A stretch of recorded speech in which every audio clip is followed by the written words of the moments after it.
Niech powtarza bywaj, это ще не значить конец, и хотя у конвульсиях край, рано констатовать смерть, и хотя не видать куды, и надея ни на кого, ты послухай звенять звоны, это знамя говорить Бог. Это сквозь темную промень, это ветер, что рвет смугу, это новый солнечный день, это про заборону рук, это годно поднятый стяг, это ши, что готовы у бой, это крыш на твоих плечах, это люди разом с тобой, это тысячи моцных ног, что печатают твердый ритм,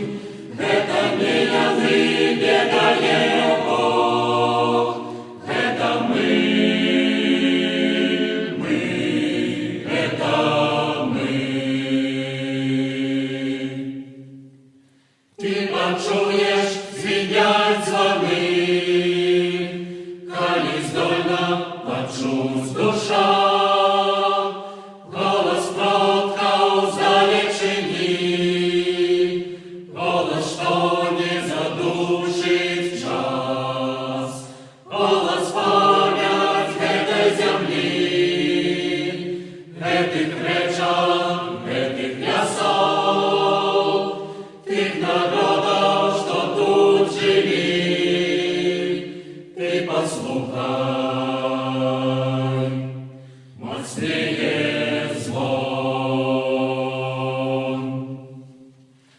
Это сквозь темную промень,